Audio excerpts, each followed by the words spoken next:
Welcome to Chef Salad 2020, a video that has nothing at all to do with leafy greens.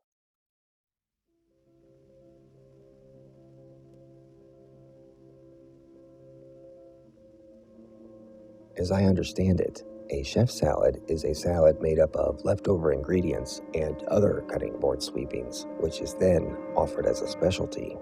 So in that spirit, here's this film of random, unused, and orphaned clips that I filmed in 2020 that are not slated for any upcoming projects. At the moment, the DFF's raw footage vault is teeming with nearly 290 hours of video, and this film will process nearly 4.5 hours off my plate while finding a way to get it out there. There are 119 original unique clips over 62 topics in this video, and they will be shown in calendar order, so expect some places to appear multiple times as we go throughout the year. My apologies for disappointing anyone seeking a 49-minute video about a vegetable dish. Starting with this clip in January, we see the infamously, quote, most photographed abandoned houses on St. Louis Avenue. These were featured in the 101 Abandoned Homes and Buildings video from March 2019, which is currently competing to be my second most clicked video, behind the relatively viral downtown St. Louis streets after the Blues win the Stanley Cup in Boston. These buildings are finally gone now, likely due to public relations and image pressures.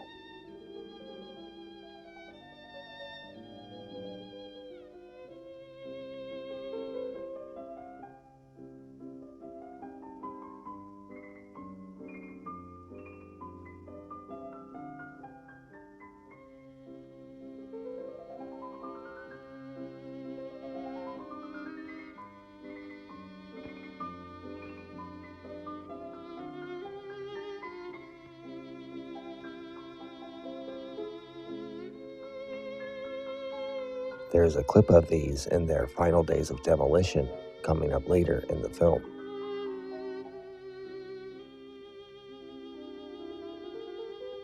This is westbound on I-44 going through the construction zone for the new bridges over the Meramec River near I-270 in southwest St. Louis County. These clips are sped up because this video is long enough as it is. These bridges were getting a bit old, and the highway had a bit of a kink in it the new bridges will smooth out. I expect their new design will achieve an intended increase in safety. If you've ever driven through here westbound on a dark rainy night, you know what I mean. Something I really enjoy trying to do is coordinate my footage to a suitable piece of music, and I resort to classical routinely.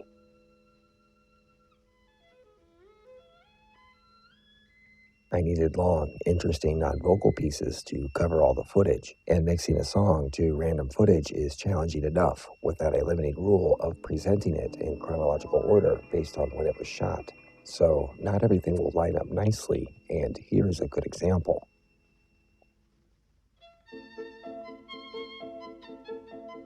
I didn't choose to force any musical choreography with fades or edits this time that would interrupt a scene unnecessarily. This is the exact clip just seen from a rear-view angle.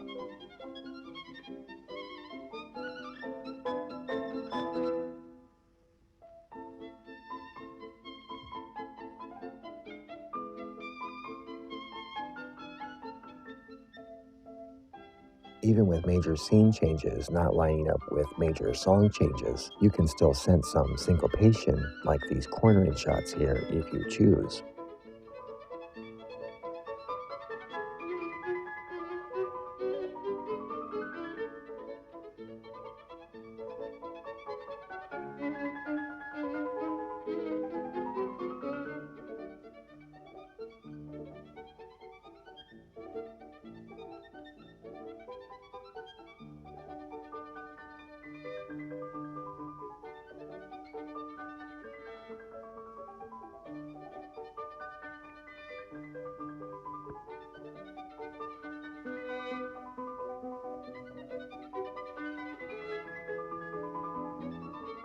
This clip is still I-44 West, picked up at the end of the last two and swoops into Peerless Park to watch a guy fly his radio-controlled plane.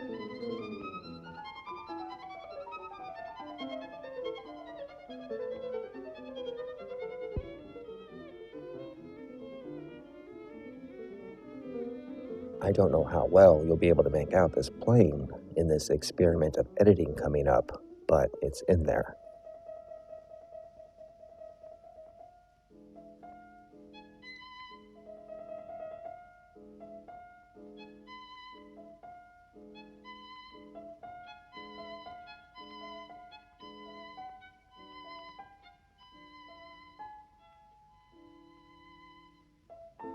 This bit of the film isn't very good, really, but I didn't film all that much in January because winter.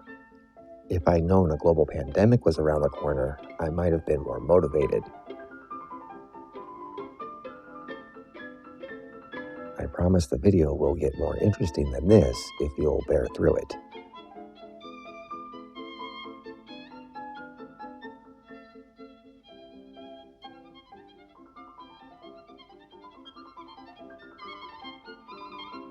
Okay, that's enough of that. We're moving on into February with a view of where the Park Warehouse once stood, which caught on fire on November 15th, 2017.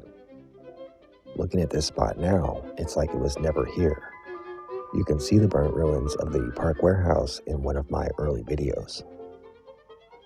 Here's an update look at good old St. Augustine on Lismore Street at the corner of Hebert Street in the Jeff Vanderloo neighborhood. I've been interested in this 1896 German Catholic church since I found it in this channel's early days. In fact, I did a short exterior video of it for the 9th video. This shaky clip was shot just days before I got a chance to film the interior thanks to Project Augustine. That adventure led to another video about it, which I managed to get published the same month. I still have plans to release some more yet to be seen footage from that day in what I'm going to generously call a proper Urbex film. Oh, and by the way, if it isn't apparent yet, I'll just go ahead and tell you the purpose of this film is to simply shill a bunch of my other films.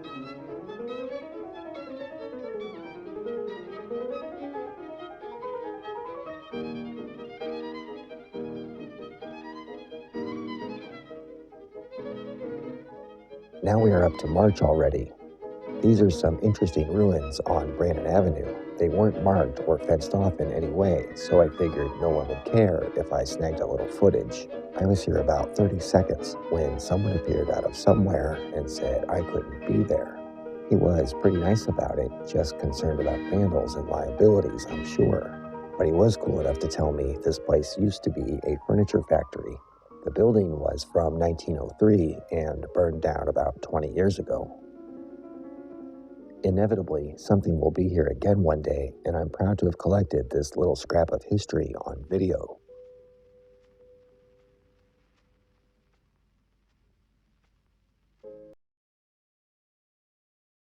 Here I'm testing my night shooting skills with a bit of scene of Belleville, Illinois' historic Main Street sector. This was shot on Friday the 13th, just on the cusp of the pandemic lockdowns.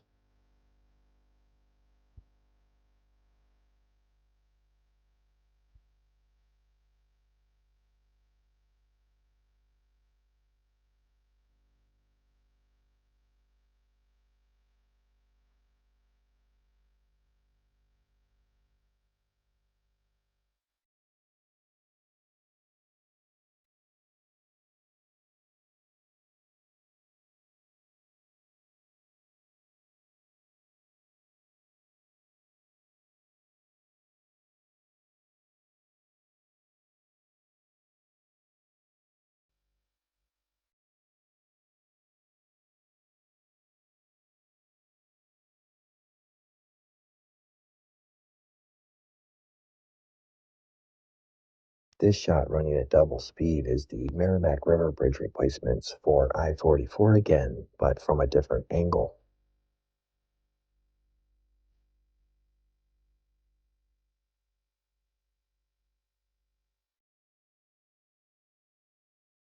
You can see how the old bridges were straight and the new ones will be curved, eliminating the sharp by modern standard corners. There is yet even more footage of this project from the underside coming up in this video, as well as some older shots that can be found in one of the 2019 flooding videos on this channel.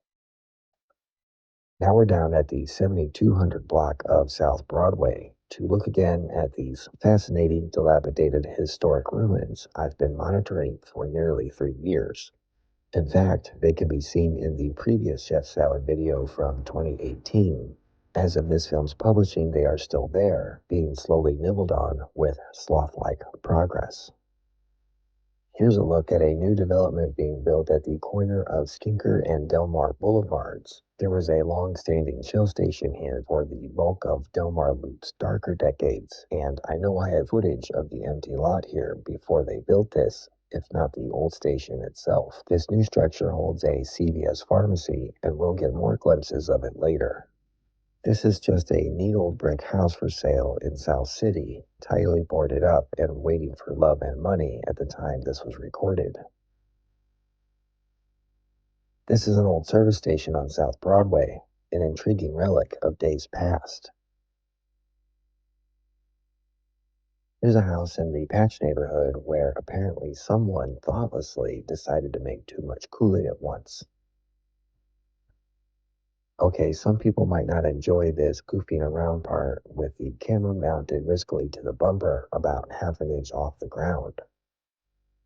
I'm going to let a couple minutes of this mesmerizing angle play as we cruise through Crestwood, Missouri on a lovely March morning.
Here's a more recently abandoned gas station on Virginia Avenue with far less architectural character from an era that I sense will be overlooked and swept away history.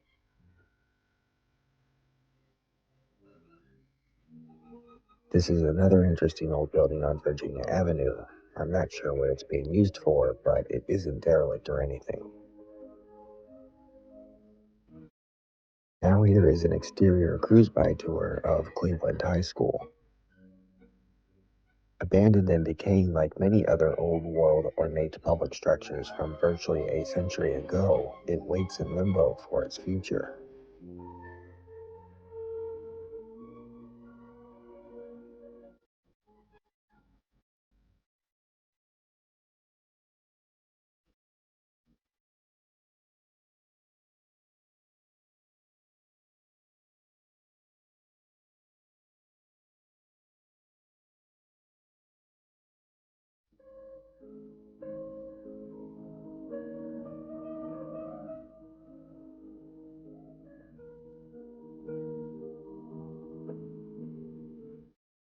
This is one of the most fascinating aspects of the state of St. Louis history and culture, how we can care and not care about places like this at the same time. At least it is still here, and therefore not too late.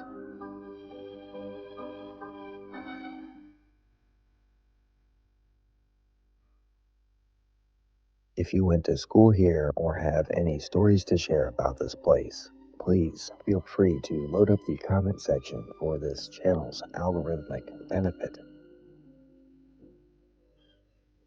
Here's a new running theme for the video at the intersections of Olive Boulevard and North Price Road, and Olivette Hilltop Avenue and soon-to-be non-existent Collingwood Drive.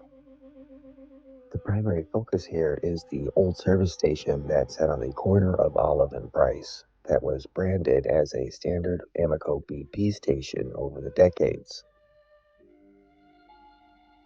I was interrupted by another curious party and never got a proper shot of the building, but check out these opportunistic fleeting moments of these forsaken structures.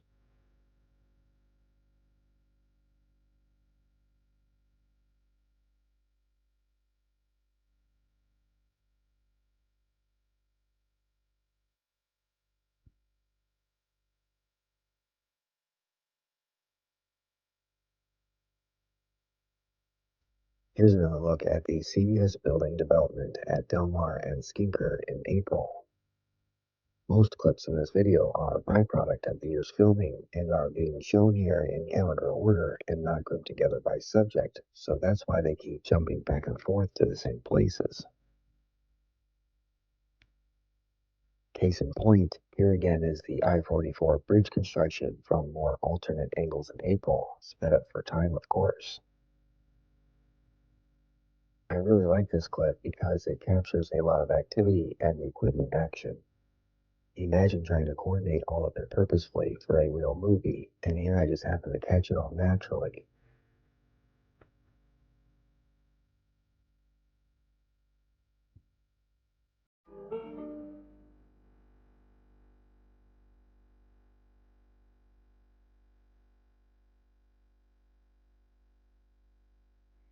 I'm letting this longish clip play on to flesh out the context of the location because that is something I like to deliver in my filmmaking.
Here's a nice continuous update shot of all 47 acres of former Crestwood Mall, filmed a few months before the recent Crestfield video published right before hearing about Plan D for Deerbergs, complete with a representative of Crestwood's finest, making sure no one is driving 41 miles an hour.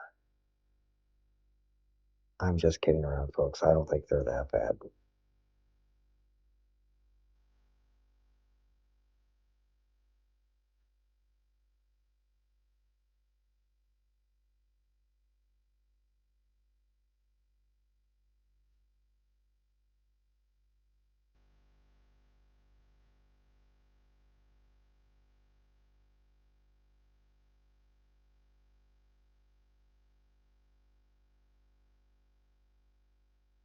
I got lucky on the music here, changing moods as we go around the corner. A lot of edits in this are lucky like that. Here's a view of the long-standing Schneithorst at Clayton and Lindbergh with the fences up. I seem to remember they did a lot of reno work to this building not all that long ago, which still looks to be in excellent shape. Nevertheless, someone seems to be regutting it again, as you will see later, but for now, here is the neat-looking tower and dining deck before they were ruined. Back at the I-170 and Olive project, here is my best street shot of the old Amocco station a couple weeks later as they are installing the fence. What we're going to see in this clip is a quick view down Collingwood Drive by the old doomed Office Max.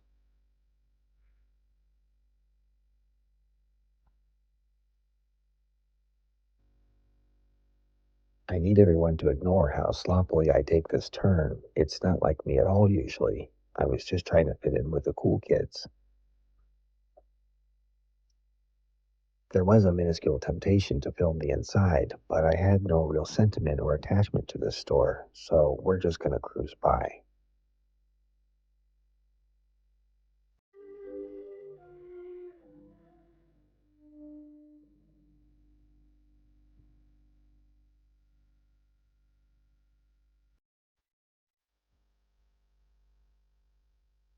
I don't know what's going on with that card in the middle, but it looks pretty unappealing to shop with.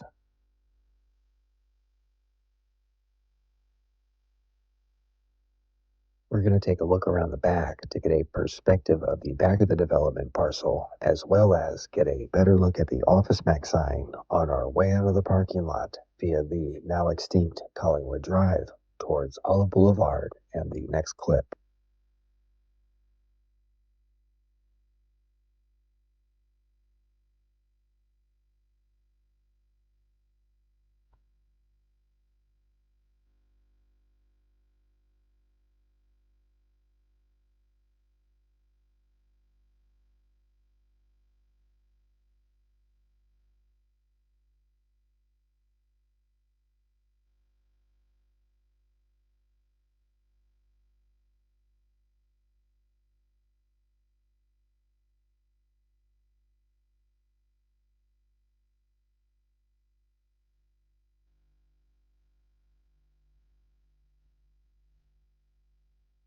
May begins with a quick look at the old Lupin's Bakery building getting renovated for its new owner, the St. Louis barbecue store, which is now open.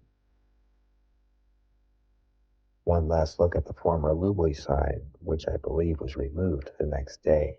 The song is about to end, so here's a little downer shot that may sum up what we may end up mostly remembering about 2020 while I go flip the record over for the rest of the video.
It's still May, and we are traveling eastbound on Big Bend Road in Kirkwood, looking opposite Meramec Community College, approaching Geyer Road.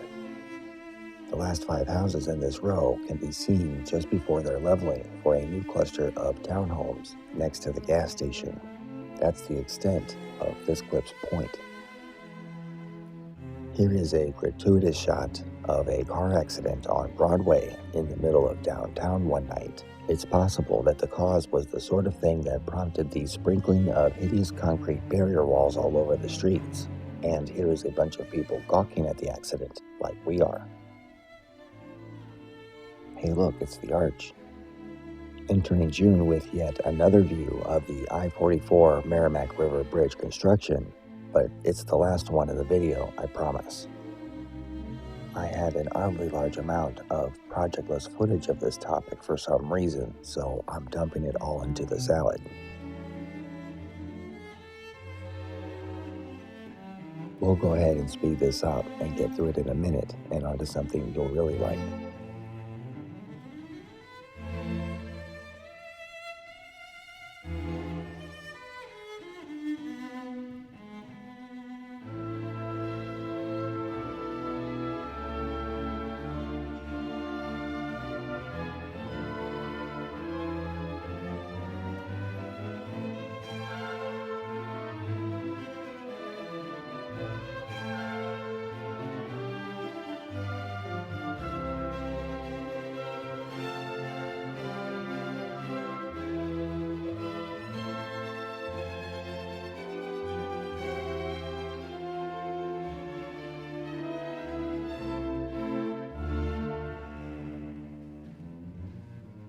We are back downtown to cruise by Ballpark Village on a super quiet night.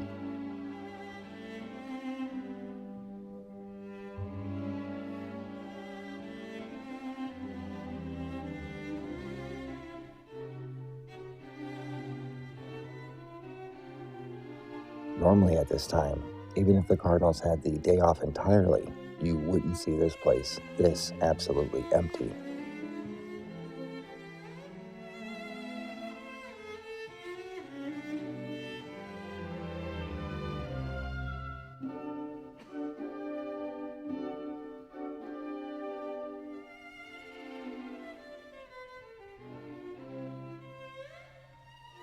Now we're going to cruise by again in July a couple weeks later.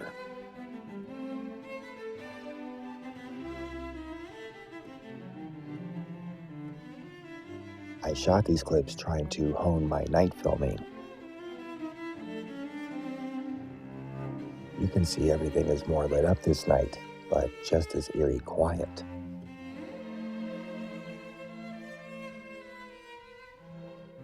This bit with One Cardinal Way mid-construction is a very fleeting historical moment captured, which is something I find satisfying.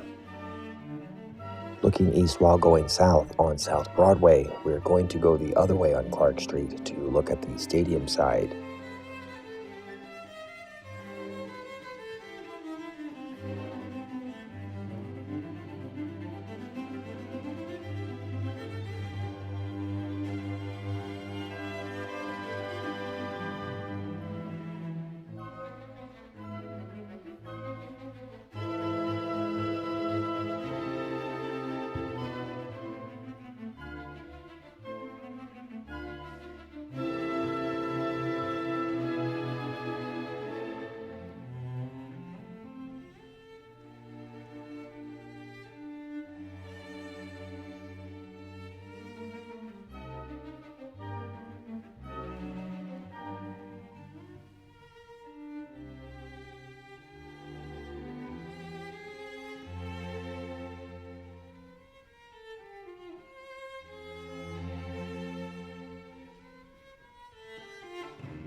I sought to limit lower resolution dashcam footage for this compilation, but I needed to fill time for the music I selected as well as something else shot in July other than dark, empty streets. So here's another sobering reminder to be safe out there on the roadway.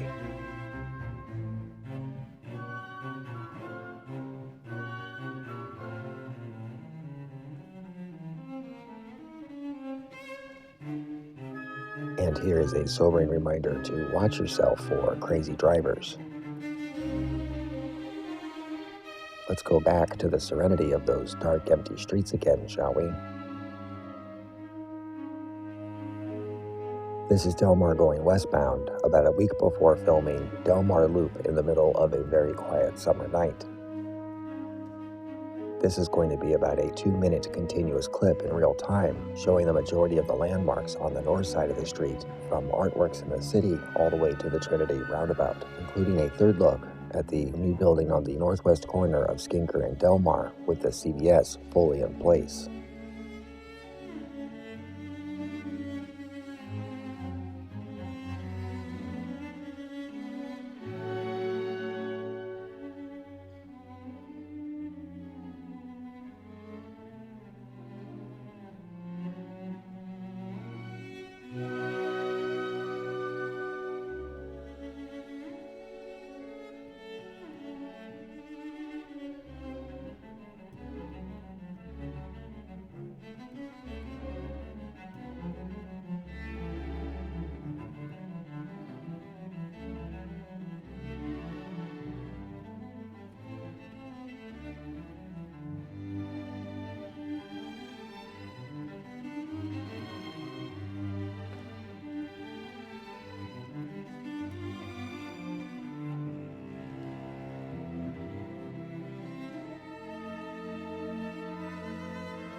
The first clip of August slings us through downtown from I-55 North to I-70 West through what they call the depressed section.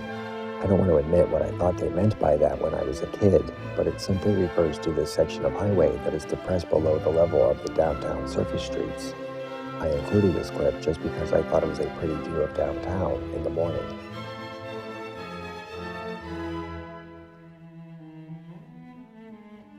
These decrepit old burnt-out apartment buildings are located in St. Louis County, illustrating that problems of this nature are not only in the city and everything is rosy in the county. I can't fully explain why scenes like this are captivating to me, but they are. It doesn't come from a sense of superioristic finger-pointing, and I'm not one to wish for dystopia. It's simply I can't help but marvel and wonder profoundly at what went wrong, and how it was allowed to get so bad. I imagine how things must have looked in better times, the people who spent portions of their lives in this space, and what it all means to the cycle of history. I suppose there is some element of, isn't this a shame, somebody ought to do something in filming things like this, but it still serves as some sort of recording of rarely sung history.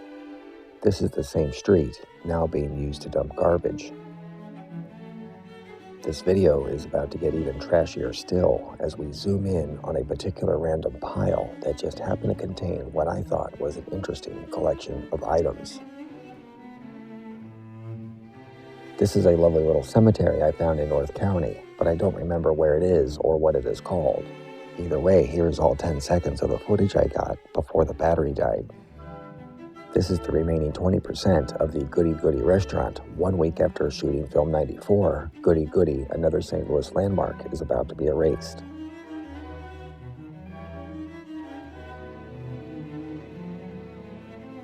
This is Dorothy's TV, an appliance store on Martin Luther King Drive after their second floor collapsed. There were 3 building collapses in 1 week, and the other 2 are coming up in this film. Dorothy's TV remains in operation after some 30 years in this location, to which I say, way to hang in there. Next to Dorothy's is this old theater or something. A guy who said he's been living around here since the 1980s told me he doesn't remember ever seeing it open. Across the street is an absolute gem for retail archaeologists, a standalone JCPenney department store from either the late 1950s or early 60s, with my humble effort to enhance the label scar. I think this place closed in the late 60s, and yet it has survived in an eddy of progress around it all this time. Here's an old St. Louis name I'd forgotten about, Freedman Railroad Salvage, words that rang in my childhood years from local commercials back in the day, when their relevance to a kid waiting for the Three Stooges to come back from break was insignificant. Check out this epic fixer-upper. Imagine the life adventure you could have tackling a project like this, and how exquisite it could be when you are done. This is the second building collapse site of the week, the Gospel Lighthouse Church on Cook Avenue. I'm sure they had to pick up and continue elsewhere, at least temporarily, and hopefully will get the support they need after this unfortunate setback. If you go back to the beginning of this clip, you may notice that the house next to this is very cool and appears very well looked after. I'm planning on making a film highlighting many great non-dilapidated houses in North St. Louis City to show that they do in fact exist. More never seen elsewhere before footage of the third building collapse is coming up after a quick swing by the finished block of Finney Avenue that was featured in the 2019 St. Louis Construction and Restoration video number 70, published in October of that year. It's easy to spot the new buildings among the surviving originals, but I think they did a decent job keeping the character of the architecture, all things considered. A little proof of location shot and a glance at the new building Rankin built here, also spied under construction in the aforementioned video.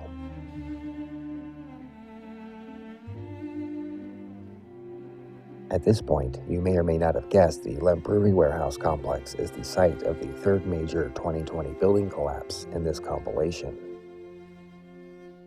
This view down 18th Street doesn't show much other than locational context, but we'll go back to a nice stare from Cherokee Street in a few seconds.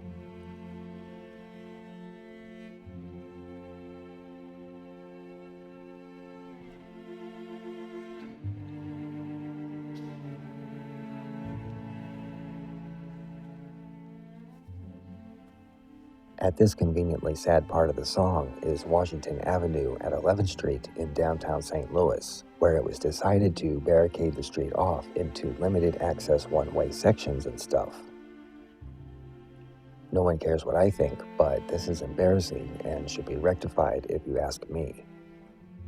Moving along into September with an interesting glance at a new Freddy's restaurant, which to me is like a bizarro steak and shake. I find some irony in this, since this South Lindbergh location is being planted between two defunct steak and shake locations and one poorly performing one.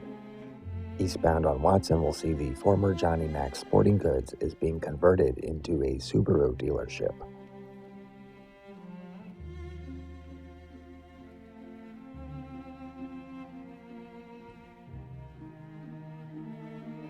You can see the old facade being incorporated into the structure with a showroom being built over it, with just a hint of label scar remaining here, even though not as prominent on film as the JCPenney one was. This dealership is more or less finished and open by the time of this film's release. Let's keep things random and go to the strip clubs in Brooklyn, Illinois. For anyone wondering why, it's because someone told me that Brooklyn, one of 4 Illinois townships in the St. Louis Metro East that allow businesses of this type, had reformed its city policies and gotten rid of them, buildings and all. Well, these buildings are still here, one being vacant and for sale, while the other is probably still operating despite its hole-in-the-wall appearance. On a more wholesome note, check out their awesome Civic Center straight out of a 1940s architecture catalog. I'm sure everyone wants to spend millions of dollars on a whole new building for the community, but I think they should keep this fantastic relic for posterity.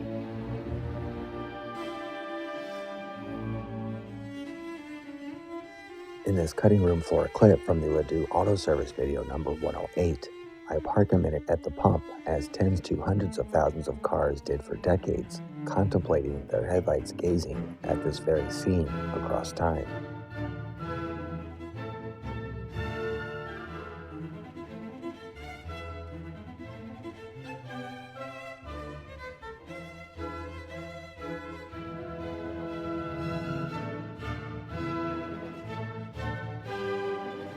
Closing this month out with a quick glance at the Schneithorst facelift again, we quickly sweep into October with a couple safety clips of Cusarelli's restaurant in case anything happened to it. I did manage to get back to this place for a proper upcoming film, so I'm throwing these leftovers into the salad. October was a really good month for filming. Washington University looking west from Lindell across Skinker. You can compare this with the October 2017 shot at the end of the 4th thing ever published on this channel. A glance back at the old fluorescent Kmart from the Blue Light Embers video, number 39. And now for a minute of footage in an at-home store. I just wanted to record a store operating normally that doesn't look like it's about to be liquidated.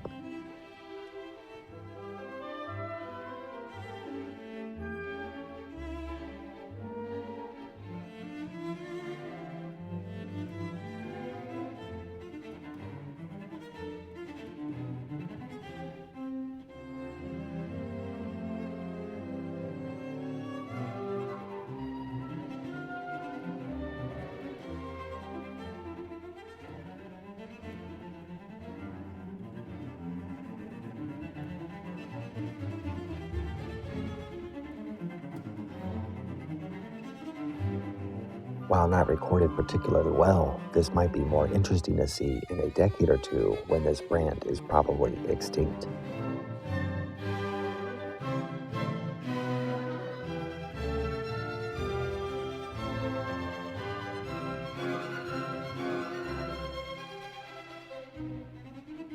What you are seeing now is not necessarily an orphan clip, but here to plug not only the previously released Driving Through a Deleted Subdivision, video number 62 featuring the Carrollton neighborhood, as well as an upcoming video with more footage like this, including a short walkthrough glimpse inside the old subdivision clubhouse, which is now completely trashed. Back to the houses shown in this video's first clip, just in time to capture a prominent moment in their demolition.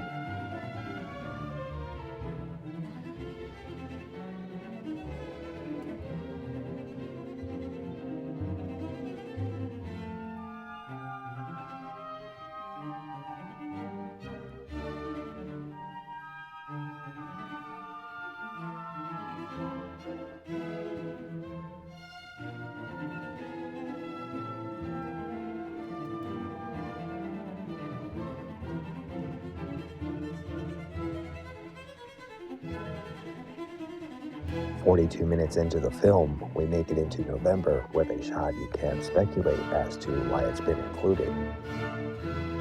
This scrap from the Dunford Derelict Motel video number 109 is shown in its complete 7% battery duration.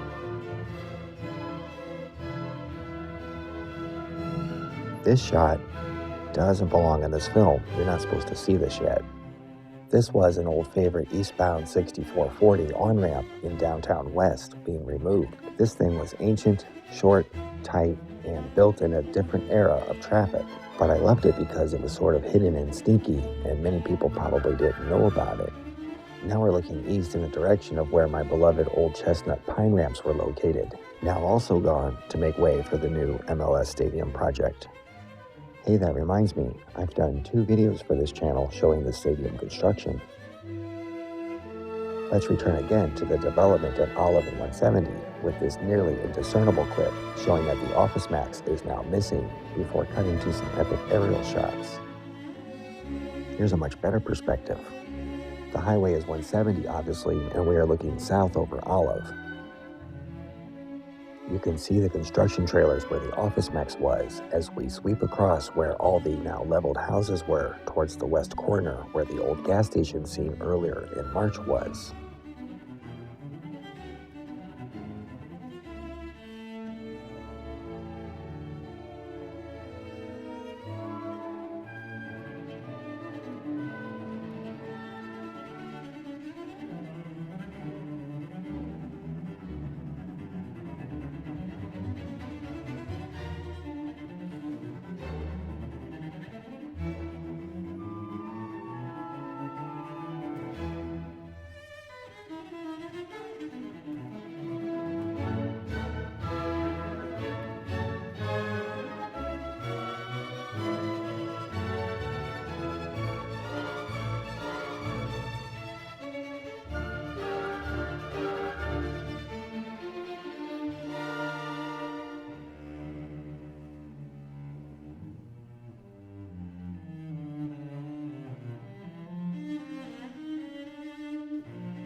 This is the intersection of Page and Ferguson in an area of the eastern St. Louis County that's had its share of struggles, but is enjoying all this new development seen here, and some you can't, like the movie theater. This significant shot shows just how big a footprint the 96-acre plot north of downtown for the new NGA facility and Homer G. Phillips Hospital is. That's St. Louis Avenue off in the northern distance as we turn south toward the Mississippi River, Stamusial Bridge, downtown, the Arch, etc. The street below us is Parnell to the north and Jefferson to the south. Flying into December for a look at Scruggs Memorial Church at the intersections of Cook Avenue and North Spring and Red Fox Lane, which is an interesting choice of a name for a street that runs next to a church.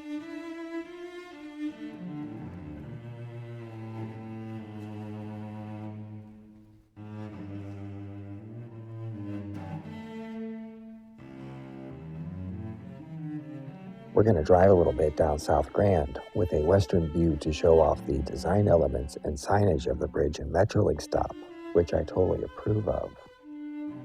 This infrastructure was far bleaker and blander in the 1990s than seen here.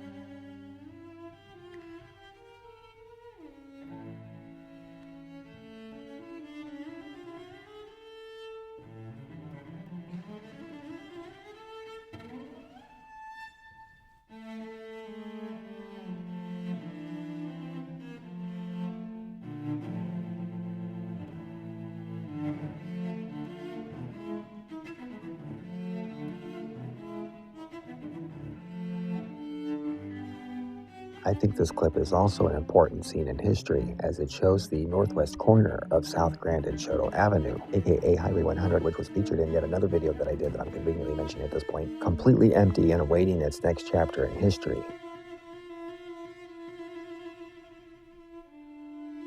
By the signs, it would seem that someone has thoughts on the subject, but only time will tell what will result and when.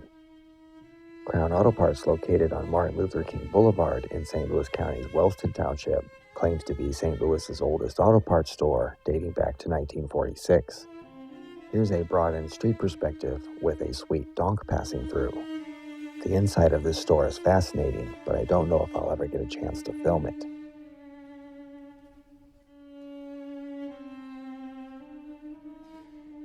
Meanwhile, another building is going up in the formerly blighted Grove area here on Manchester Road, aka Highway 100, watch the video, yada yada yada. And finally, we're going to close out this film with a daytime trip down Candy Cane Lane. I did 2 films of this street the past 2 years at night, which should only be watched on Christmas and not on any other day, just because I'm trying to work reverse psychology on my audience.